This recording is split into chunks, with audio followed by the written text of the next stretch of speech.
অবশেষে আমাদের জৈব সার তৈরি হয়ে গেছে আলহামদুলিল্লাহ। তো আমরা সেই জৈব সার আমাদের সবজি ক্ষেতে ব্যবহার করলাম আলহামদুলিল্লাহ। বিসমিল্লাহির রহমানির রহিম। আসসালামু আলাইকুম। আমাদের সবজি ক্ষেতে যে বেডগুলো করা হয়েছিল ওই বেডের উপরে যে মাটিগুলো ছিল ওই মাটিগুলো আমরা ভালোভাবে কুপায় গুঁড়া করে নিয়েছিলাম। তো আমরা এই এতটা পরিমাণে যে গুঁড়া করতেছিলাম তার কারণ আছে, আমরা যে জৈব সার তৈরি করতে দিয়েছিলাম ওইটা হয়ে গেছে।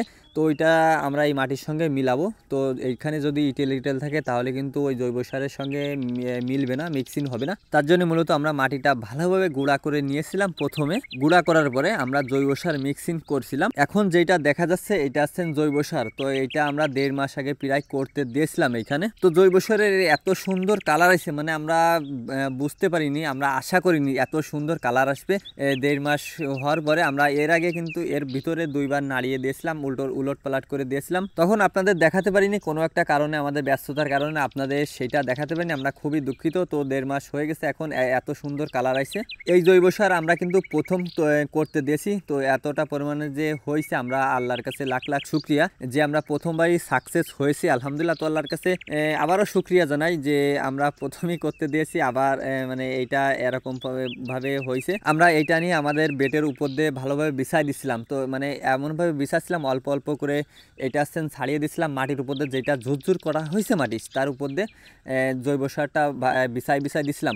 তো বিছানোর পরে আমরা ভালোভাবে মিক্সিং করে দেবো, সেরকমভাবে আমরা গুঁড়াও করছিলাম মাটিটা, আর তার ওর মধ্যেও আমরা এরকমভাবে বিছাই দিচ্ছিলাম। হ্যাঁ, জৈব সারটা বিছানোর পরে এখন যেটা দেখতে পাচ্ছেন এটা হচ্ছে কয়লা। এটা আমাদের সবজি ক্ষেতে যে বেডগুলো করা হয়েছে, আমরা যে জৈব সার ওর সঙ্গে মিশাই দেওয়া হবে এটা। তো আপনাদের প্রশ্ন থাকতে পারেন যে ভাই এইটাই কি কাজ হয়, এই কয়লাটাই মূলত কি কাজ হয়, আপনারা জৈব সারের সঙ্গে মিশাই দিচ্ছেন আপনাদের বেটের উপরে। তো এই প্রশ্নটা সবাই থাকতে পারে। এই কয়লায় যে কাজটা হয় কার্বন, পটাশ, আরো কয়েকটা কাজ হয়। আর এই কয়লাটা কিন্তু 100 বছর পর্যন্ত প্রায় কাজ হয়। আর আপনাদেরকে একটা কথা বলতে চাই, সেটা হচ্ছে যে আমাদের এইখানে কিন্তু আমরা রাসায়নিক সার ব্যবহার করেও বেশি ফলন ফলাতে পারতাম, কিন্তু আমরা ওইটা করতেছি না। আমরা জৈব সার তৈরি করে অর্গানিক ভাবে আমরা সবজিটা চাষ করার চেষ্টা করতেছি ইনশাআল্লাহ। জৈব সার ব্যবহার করে এবং কীটনাশক ছাড়া সবজি একটু কমই হয়, আর যদি রাসায়নিক সার ব্যবহার করে যদি সবজি চাষ করা হয় তাহলে কিন্তু বেশি হয়। আপনাদেরকে আমি একটা কথা বলতে চাই, সেটা হচ্ছে যে বাজার থেকে আমরা যাই কিনি, কদু কিনি কিংবা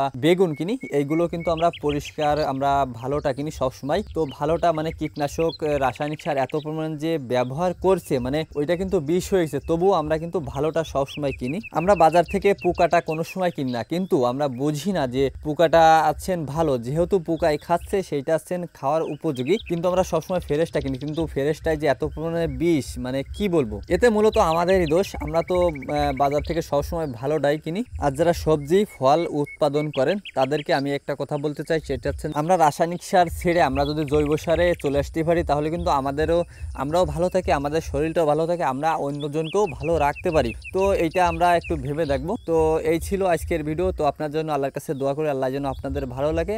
আল্লাহ হাফেজ।